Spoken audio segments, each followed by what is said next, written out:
Very often, very often, we're at social interactions and people ask us, hey, what kind of deals are out there? And very often we're like, well, there's deals out there, but we don't know how to evaluate them.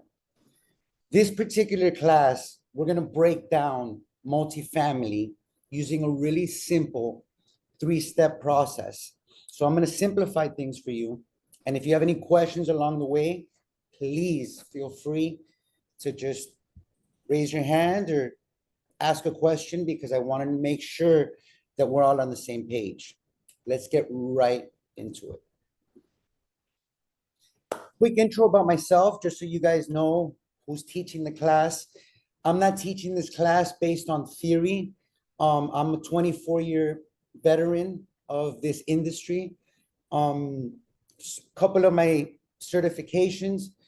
Most importantly, though, I'm not just a lender and a broker, but I'm a landlord.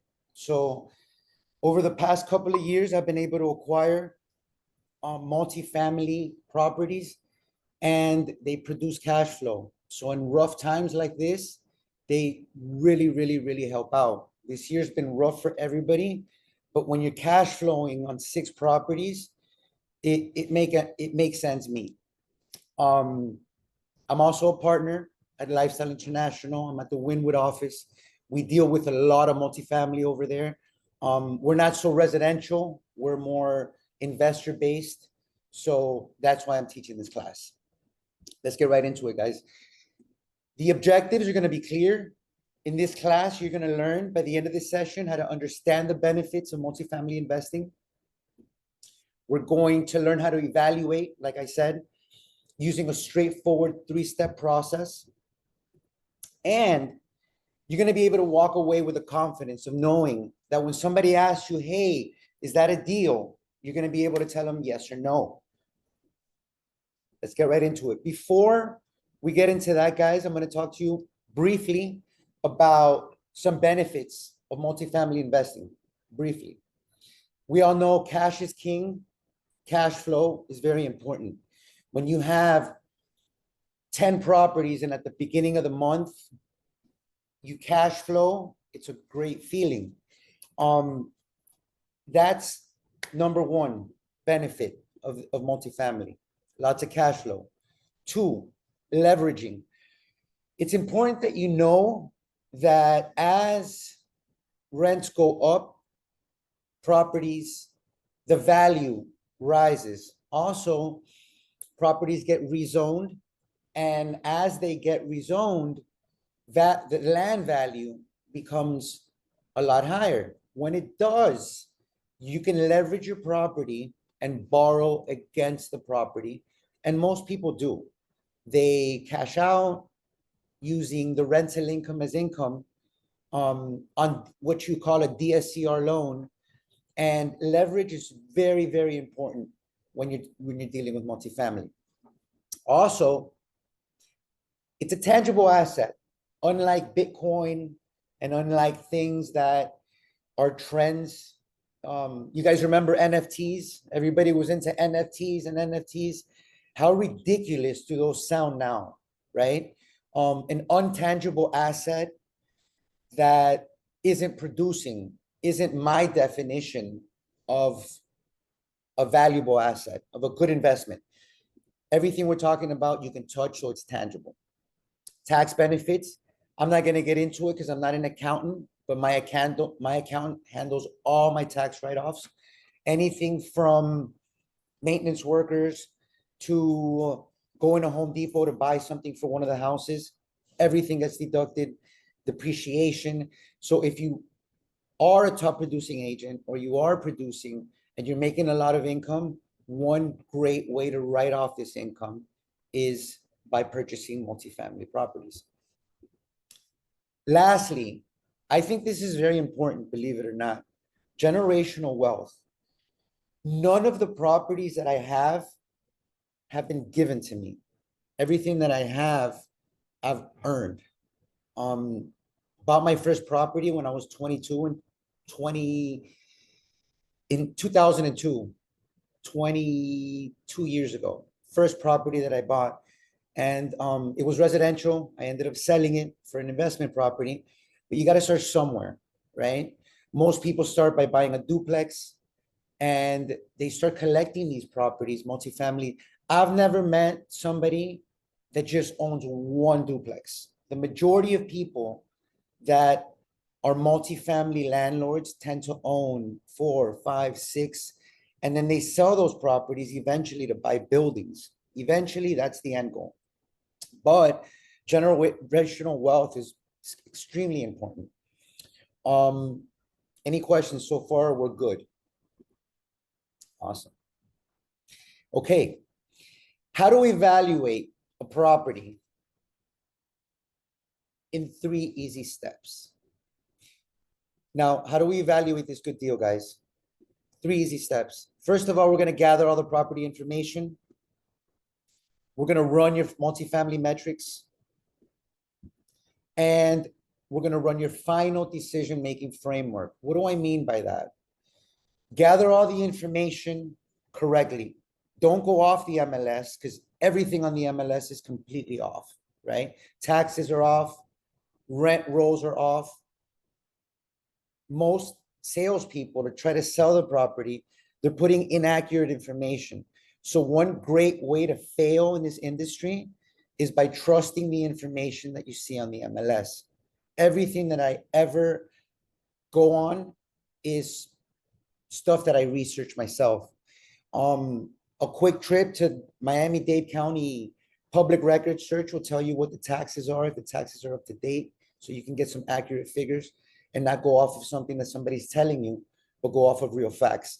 Guys, your clients are depending on you for accurate figures. So the more accurate you can make these proposals, the more you're going to impress them and the more confident they're going to feel in making a decision like this. And whether it's for you or if it's one of your clients, at the end of the day, understanding these numbers and being able to break down a multifamily, you can scale this up to 12 units, 20 units, 100 units.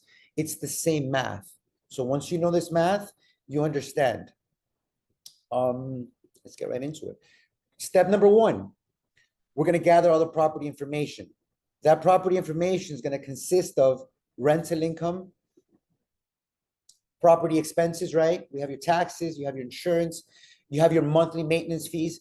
Guys, monthly maintenance can be something like cutting the yard, yard maintenance. It can be, in all my properties, I have pest control, I have yard maintenance, and that's an expense. And these are expenses that a lot of people leave out when they're evaluating a property. And it's a huge mistake because if you're not putting at least a percentage towards monthly maintenance, then you're making a big mistake. It's a big important part of this. And in the market analysis, guys, comparable properties, vacancy rates, comparable properties, you guys know how to do that research. What I mean by that is, let me give you an example. You have a property and it's a triplex in Alapata, and your client's like, well, what can it do? When somebody tells me that, they're asking me, how well can that property perform? So the first thing that I do is I go on the MLS and I evaluate the rental income in that market. I look at what's rented, what hasn't been rented. I look at the days on the market. I look at the list price as opposed to the actual rental price that it rented for, how many deductions were made, that type of thing. If I see that the property is identical and it's a couple houses down and the property was placed on the market and within 8 days they received an offer and it went under contract, that's a solid comp, guys.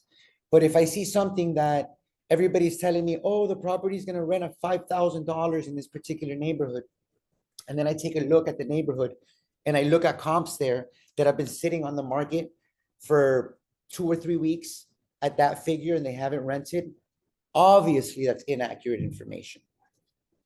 So step number two, we're going to do a case study, guys. I want you guys to understand these figures, but we're going to do a case study. So you guys can kind of visualize what we're talking about. In this particular case study, we're going to do, let's say the customer's name is Mr. Garcia. And Mr. Garcia, Dr. Garcia is buying an investment. And he tells you, listen, I'm looking for a fourplex in Little Havana, and I wanted to produce income. This is just for production purposes. So you go out there and you find one and you say, okay, I found this nice little fourplex. I'm sorry, it's not a duplex, it's a fourplex. This particular fourplex has 4 units, 2 bedrooms, 2 bathrooms, each unit. Each unit's going to be rented for $2,500 a unit. Does that sound about right, guys? Little Havana, 2 bedroom, 2 bathroom, $2,500 conservatively, right? It can probably do a little more, but based on conservative figures, your client's able to say, okay, if I renovate this particular property, the least that I'm going to be able to get on each unit is going to be $2,500 per unit. You guys with me so far? Awesome. So monthly income, right? We have 2,500 times 4, which is going to give us 10 grand a month. 10 grand a month times 12 is going to give us $120,000 a year. That is what people refer to as your gross income. There's gross and there's net. Gross is the rough number, the big number. Your gross income, what it's producing, is $120,000 a year. Now, we're going to break that down now, because this is what your clients want you to do. They don't want you to tell you the gross, because the gross figure is the nice figure that everybody wants to hear. But the real figure is the net figure. So we're going to get into that now. Step 1, we're going to calculate your expenses, right, guys? First thing you're going to do, first things first, you're going to calculate your vacancy factor. From all the properties that I own, there's only one that's been rented for more than a year. What does that mean? I have high turnaround in my 1-bedroom apartments. People tend to move yearly on the 1-bedroom apartments. That means that the property's vacant for a certain amount of time. Also, I list all my properties. I list them on the MLS. And the reason I list them on the MLS is because I have a business model. I only rent to people with 720 credit scores and above. I build really nice properties, but I don't break that one rule. I don't really deal with tenants with bad credit. I don't listen to stories. I listen to numbers, and I love a 720 credit score. As a landlord, one of the most important things to me is that my clients pay me on time. Being in home lending for 24 years, I understand that there's a big difference between people that have a 720 credit score and people that have a 520 credit score, down to how clean their car is. Honestly, people with bad credit tend to cut corners. They tend to owe people a lot of money, and it's not just one creditor. It's a lot of different creditors. So it's almost like a lifestyle that they live. And people with really high credit scores tend to live a more responsible lifestyle. Quick example, I have 3 guys that are all bartenders with 720 credit scores, and they've been renting a duplex from me here in the city of Wynwood for about 3 years now. They have 720 credit scores, and it's 3 dudes. They live together, and you'd think that they'd be messes, but they're not. You go to the house, and all their shoes are in shoe boxes outside. They don't bring their shoes inside. The house smells like Aroma 360, and they pay me a couple days in advance. And that's the most important part. I don't break this model, guys. This is what I do. But even with that model of having 720 credit borrowers and then paying me on time, I still have vacancies because people still move. So in order to have an accurate figure on what your actual returns on, you have to factor in the vacancy factor. Vacancy factor could be anything. It's a percentage. It can be anywhere from 5 to 6%. industry standard. So we have our gross income, right? You with me so far? Gross income's the big figure, 120,000, minus the vacancy. So you have $114,000 so far. We're going to keep breaking this down. Then total expenses. Right now, guys, just so I don't lose you, I'm not going to go into, okay, well, we're going to go on public record search. We're going to look for taxes. We're going to look for the insurances. That's what you should be doing. And let me tell you guys something that's really important. The majority of these multi-family investments are not performing at top dollar. Rarely will you find something that is turnkey that goes on the market producing at full throttle. Why do you think that is? Why do you think that the majority of properties that are coming on the market need a lot of work? Ponder that for a second. I always like to get your brain flowing because I don't like to sit there and just teach, but I like to say, okay, well, wait a minute. Does this make sense to you? The reason is, guys, is because properties that are performing are making a ton of money. In this particular case, it's making $120,000 a year. That's what a couple makes in a year. And that's what this property is producing while you sleep.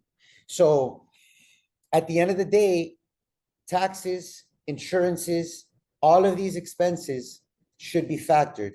For this example, for this case study, we're going to use a 30% number, just so you guys have a better idea and I don't confuse you. But the real proper way to break this down is to say, how much is the insurance, the annual insurance? How much are the taxes? How much is the flood insurance in that particular place? How much is pest control there? Can anybody think of anything else that I'm leaving out that's really important when evaluating multifamily?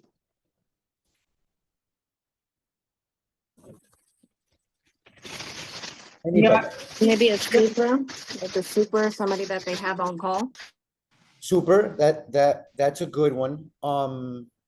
Yard work, yard maintenance.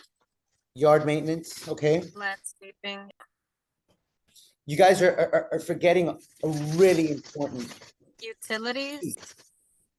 utilities somewhat, because sometimes you have, for example, on one of my properties, it's a triplex. I cover the Wi-Fi there. I've always covered it since day one. It's not water and light, but it is a utility. So, okay, utility works. Guys, really important. The majority of my clients that come to me for multifamily are doing really well in life.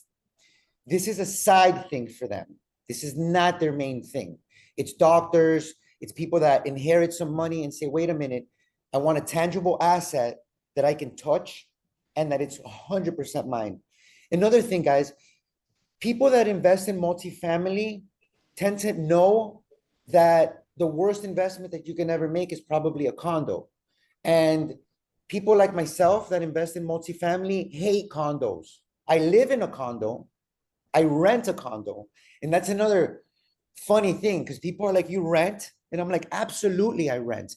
You think I'm stupid enough to put 25% down on a $600,000 condo to live in it? That's the most retarded thing I've ever heard. What I do is I rent, and with the 200,000 or 100,000, I buy a multifamily, and that multifamily pays for my rent. So I don't like to live in multifamily. I really do like nice views, and I like city life. I love it. But the stupidest thing you can ever do is purchase a condo.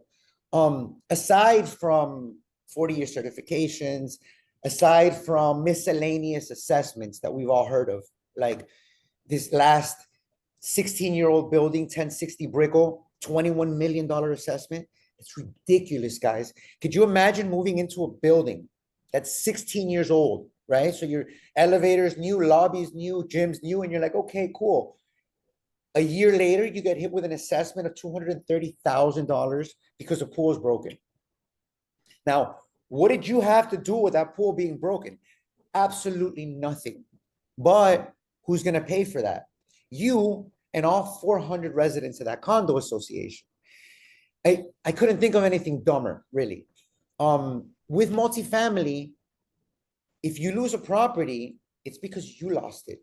It's because you did something wrong. You forgot to pay insurance. You forgot to pay your taxes. You're late on your mortgage. It's your responsibility. But with condos, you can assess a fee for something that had absolutely nothing to do with you. So that's just my take on condos. Last expense that I was going to tell you guys, it's really important. And this is why I got into that. I'm sorry, I branched off, but I do that. But a lot of these people need monthly property management, property management. Some of these investors, guys, they believe in the American dollar. They're in South America. They're in different countries. They're in Canada. I have clients from Canada that call me all the time. They rather invest in the United States than even invest in Canada. Those are the type of people that need property maintenance and management, property management. It's a big business down here in South Florida, and it's something that you have to factor in. When you're somebody like myself, that I live here, the majority of my properties are surrounding the urban core. I can do the property, all the management myself. But if you're dealing with somebody that's out of state or out of the country, it's definitely a factor. Net operating income, guys. You guys you need to be familiar with a lot of these terms. When you see NOI, it's your net operating income. So that's your gross minus expense factor minus expenses. In this case, since we use a 30% expense factor, your net operating income is going to be $79,800. So a little under 80 G's for that figure. So you have that information gathered, right? Step number 2, you're going to calculate your metrics. Cash flow. Cash is king, right? Everybody knows, okay, well, what's the cash flow in this house? How much is it cash flowing? You remember the case study that we were just talking about? Okay. Let's say that Mr. Garcia, who's buying that duplex, the fourplex in Little Havana, he's paying $1 million for this fourplex. He's going to finance $750,000. Pay really close attention because he's putting a 25% down payment. Now, this is very typical in this industry. You can't come in if you're an investor and you're doing an investor loan, you're going to have to put a percentage, a big percentage down.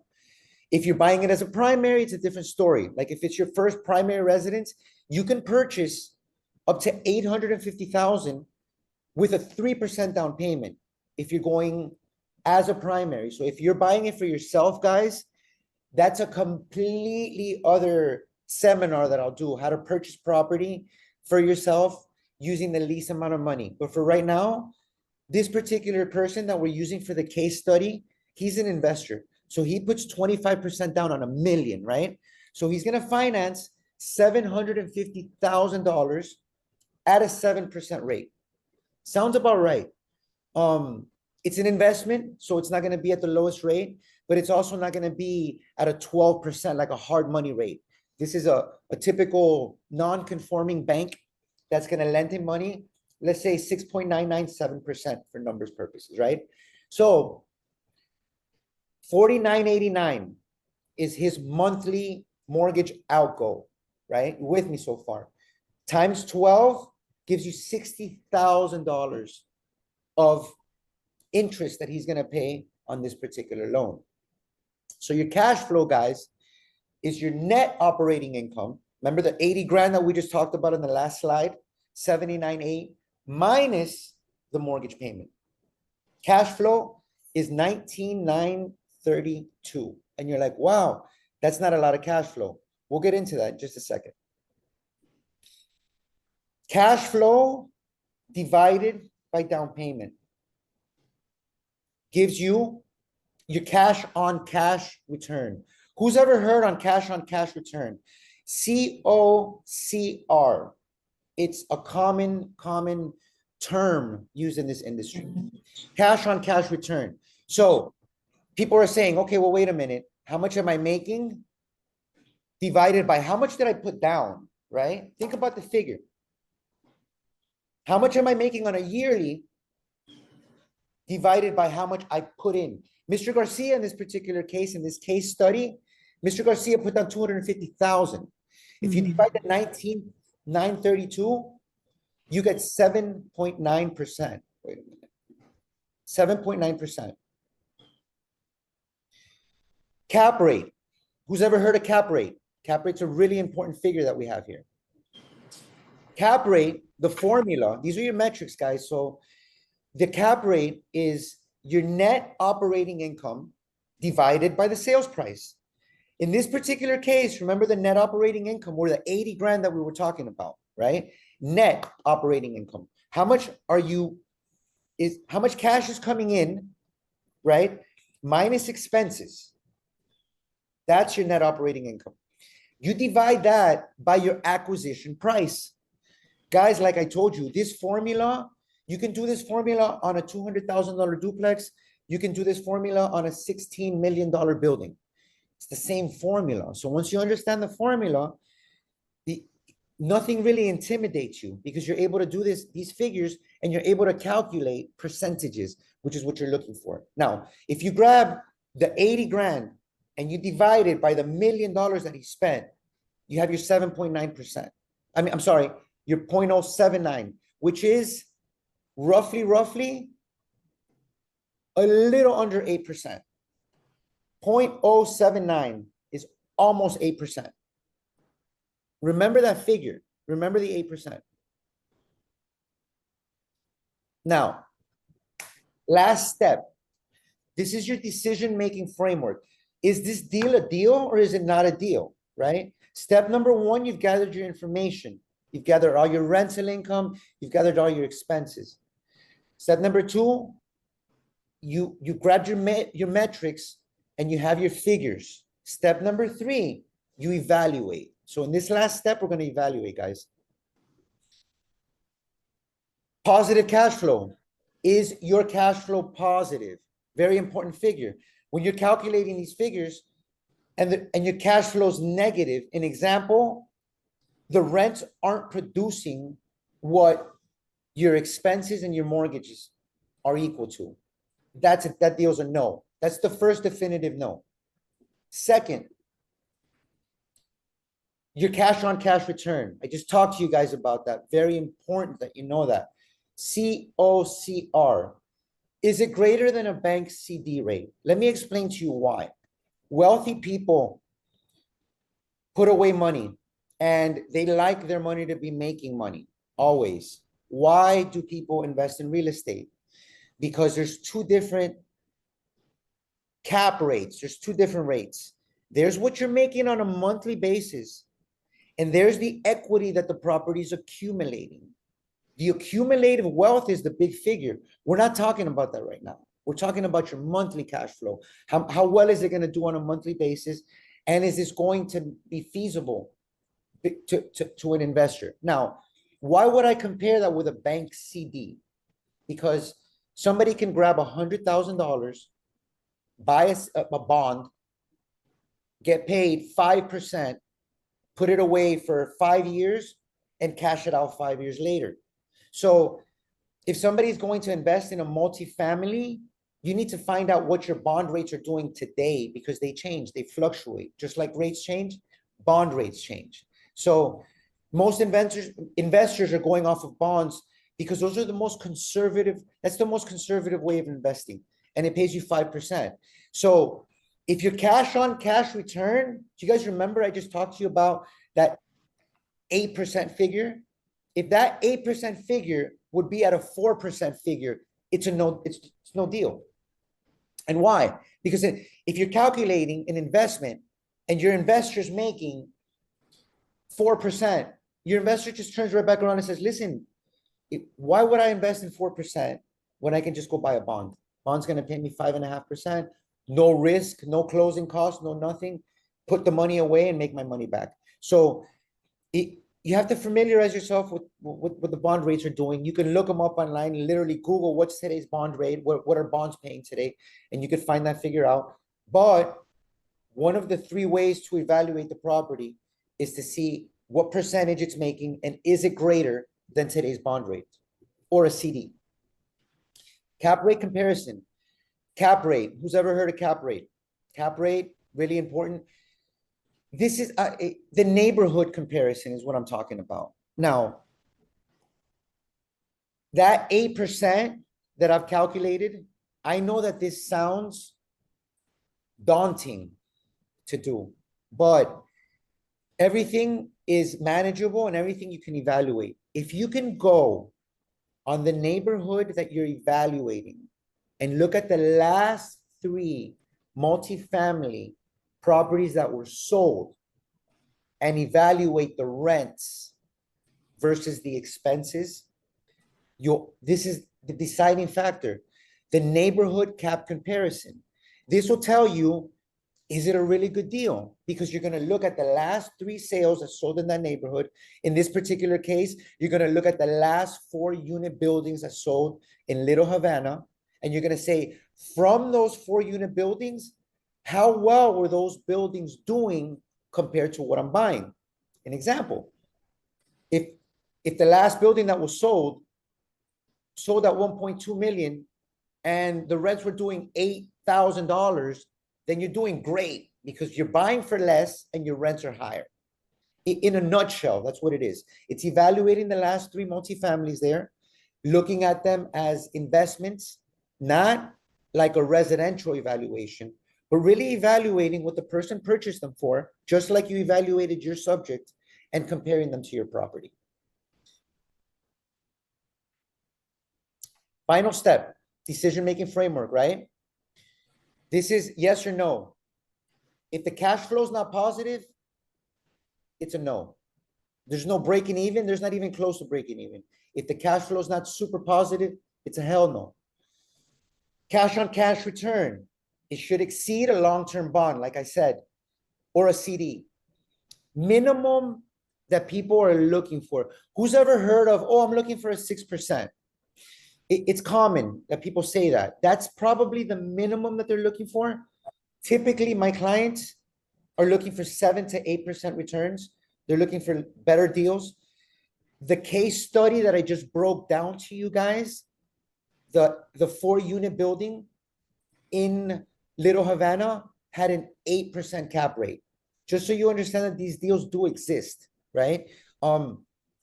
Some compensating factors. I'll get into that right after this, after the final step. The deal's cap rate, like I explained in the last slide, must be better. The neighborhood cap rate must be decent. In other words, is what you're buying a deal compared to everything else that's been selling on the market? And is it a deal compared to everything that's for sale? Okay, my bad.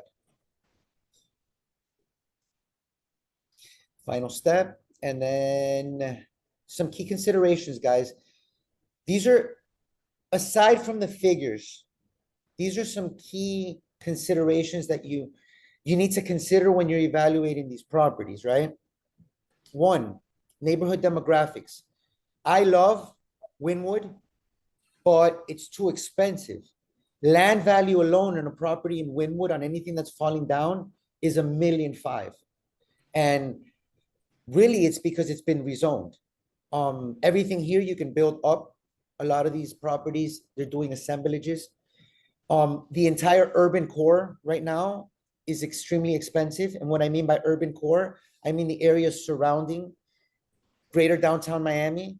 Alapata is getting expensive, but understanding the way that properties, the way that neighborhoods are getting rezoned, understanding new neighborhood, understanding new developments that are going down will give you those neighborhood dynamics, demographics that are going to help you put together a better idea of something that's more cyclical. When people are buying multifamily, They're never buying it to flip it. They're buying it thinking, I'm going to own this for 3 or 4 cycles. What's a cycle? 5-year term.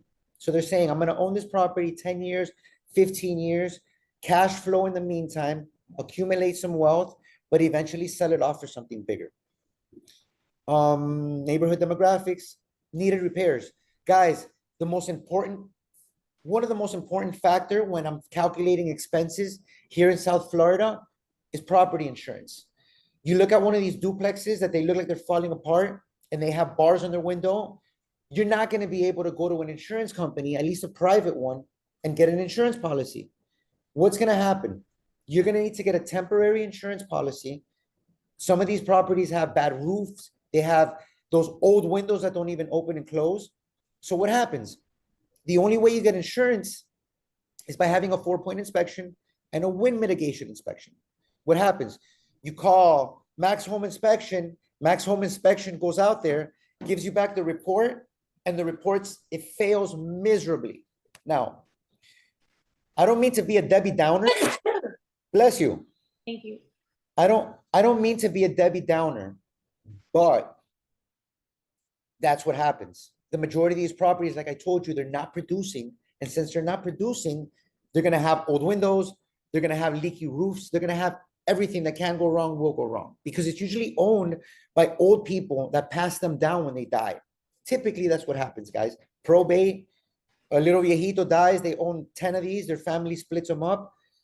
That's usually what happens. What's a temporary insurance? Like, what is that and what does that look like? Temporary insurance, that's a great question. Temporary insurance covers the lender in the event that the property burns or a hurricane comes. It covers the loan only. So the only time that you need that is when you have a loan. If you're paying cash, you don't really need insurance. But this insurance will cover the loan side of what you're owing, and then you'll be able to finance the property. Because, like, let me give you an example. Say you find somebody who wants to buy the property and they have 25% down, right? And they want to buy a $500,000 duplex. And they tell you, listen, I have 100 grand. And you're like, okay, we got a deal here. You have 25% down, $500,000. We got a deal here.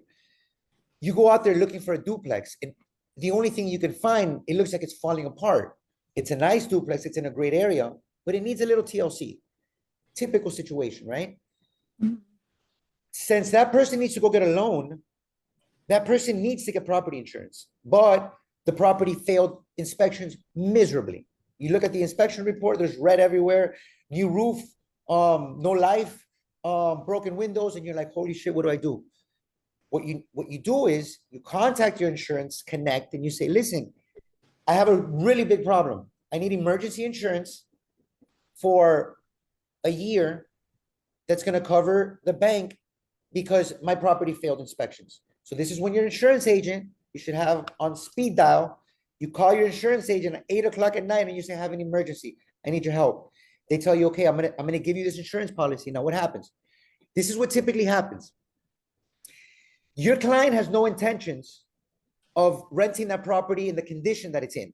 They need to renovate. They're gonna fix the roof. They're gonna put new windows anyway. So they buy the insurance policy for the year, right? 6 months later, the property's renovated. It has new windows. It has a new roof. He re-inspects the home with the new inspection, goes out, goes to a private insurance carrier. The insurance goes from $10,000 to $3,600. He purchases what you refer to as a DP1, which is a renter's insurance policy for landlords. Doesn't cover your personal property, but it covers the building. So his insurance goes from $10,000 to $3,000 because he did all the needed repairs. So emergency So the temporary insurance, it's like 3 times plus the price. It is. It's always going to be more expensive, and it's always going to cover the least amount. It's going to cover you for whatever you owe the bank. So 200, 300, and then the more it covers, the more it is. But these insurance carriers know that people are willing to pay 10,000, and the majority of these people that have insurance, a lot of these little duplexes that you see that are falling apart, they don't have any mortgages on them. They don't. That's why the landlords can have them looking like that. Now, the moment that somebody purchases a property with a mortgage, you need to have insurance. So the majority of your clients are going to come in and they're going to say, the property's it, it's in good condition, but I want to renovate. And they're usually going to want the best returns. How do you find the best returns? The best returns are with the lowest property maintenance fees. And the lowest property maintenance fees are going to be with the lowest possible insurance. So the first thing that I do personally when I renovate a property, when I purchase, I change the roof and I change the windows. The next thing that I do, I eliminate the grass, all of it. Everything's turf in all of my properties. Why? Because I don't want any monthly maintenance.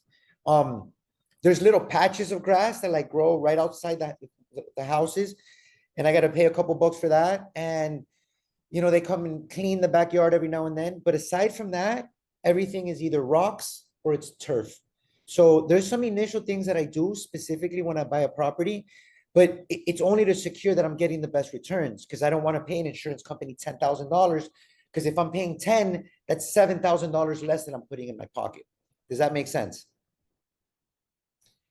Needed repairs, adjusted potential cash flow. An example, I recently saw a 3-unit property in Alapata. They had an empty storage space, and none of the units had washer and dryer. So I said to the owner, I said, look, what a missed opportunity.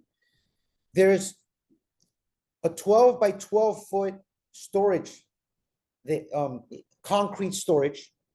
It has plumbing, it's got light, yet the renters are going out to the wash and fold to wash their clothes. Now, I'm always thinking like a consumer. So my renters, I don't care how small my properties are, I put a washer and dryer in there. I don't care if it's tiny, because I'm thinking if I'm a renter, I'm willing to pay more for that property if I can wash my clothes in my house. Do you understand? It's a big deal for me personally. Like if I'm living somewhere, I want to be able to wash my clothes. I go to the gym, I wash my clothes very frequently. So for me, it's a deal killer if I have to go wash my clothes with somebody else's clothes. So in this particular deal, I told my client, could you imagine putting some machines in there, charging them money, but instead of them going out to the wash and fold, you're making this potential cash flow. These are things that people don't think about, and these are things that you should always bring to clients' attention. Also, adding elements like a backyard, a gazebo, it's hot out there, guys. So I have pergolas in my properties. Why? Because I know that not only aesthetically does it look good, but if somebody's going to be outside, they're not going to want to be under the sun. So all of those things make the properties more valuable, and not because they're for sale, but on a rentable market value. So adjusted potential cash flow is important. Another adjusted potential cash flow. I sold a property to a client of mine, and it had an adjacent lot that was empty, right?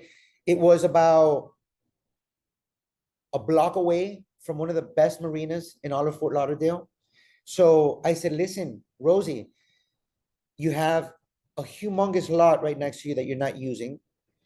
Your duplex is performing beautifully. Why don't you rent that lot to somebody who needs to park their boat? So what does she need to do? She eliminated the grass, put turf, put some rocks, and rented that place out. That adjacent lot right now is producing about $700 a month for that huge boat that's parked over there. And that's also adjusted potential cash flow that I brought to her attention. Expenses also super important to consider. Long-term appreciation potential. Guys, we don't typically, people go in there for cash flow, for tax purposes, but the long-term appreciation is really what kills it. Like I moved my cheese from Kendall. I had investment properties in Kendall about 8 years ago, 9 years ago. I moved everything over to the city. I bought properties in Wynwood when there was heroin addicts on the corner. You have to think outside the box. I remember 10 years ago when I was buying these properties and I was selling all my properties in Kendall, My friends are like, are you crazy? Like, are you nuts? Like, there's crackheads on the corner. But like I told you, I wasn't thinking about a flip. I was thinking about generational wealth. I was thinking about long-term appreciation. I was thinking about cycles. I said, forget what it is now. One of my properties sits on First Avenue, 35th Street, which is across the street from Midtown. So I was thinking, where's the city going? Right? Um, they ran out of land and everything. If you come to the city, everything's built out. So all the new land is going west. So if you can think about that and you can think about where properties are rezoning, Alapata, um, Little Gables is a gold mine for multifamily. If you just drive up and down there, you'll see so much potential. And the majority of these properties, guys, we purchase them off market. We literally knock on a little viejita's door and say, look, I understand your property is not for sale, but I'd love to buy it from you. I'd love for this to be my first investment. And they'll consider that sale. So long-term appreciation is also a key consideration. Conclusion, guys, to wrap up, we gather information. We calculate our metrics. We run our final decision-making framework. Any questions, guys? Thank you. So many questions. I feel like I got really deep into the evaluation. If you guys have any questions, you can always reach out to me. Always, you have my information. Like I said, I'm a branch partner here at Lifestyle. And anything with multifamily, if you have at all, give me a call. It's my passion, and not because of any other reason, but because of wealth, building long-term wealth. We're in the industry of housing, and everybody that I know that's a top producing agent has one or two of these properties, guys. It's almost like once you have one, then you want another, and then you want another, and then you want another, and then you kind of get it. You're like, wait a minute, I understand what this is. Thank you guys for taking my class. It was a pleasure, and I'll see you guys soon.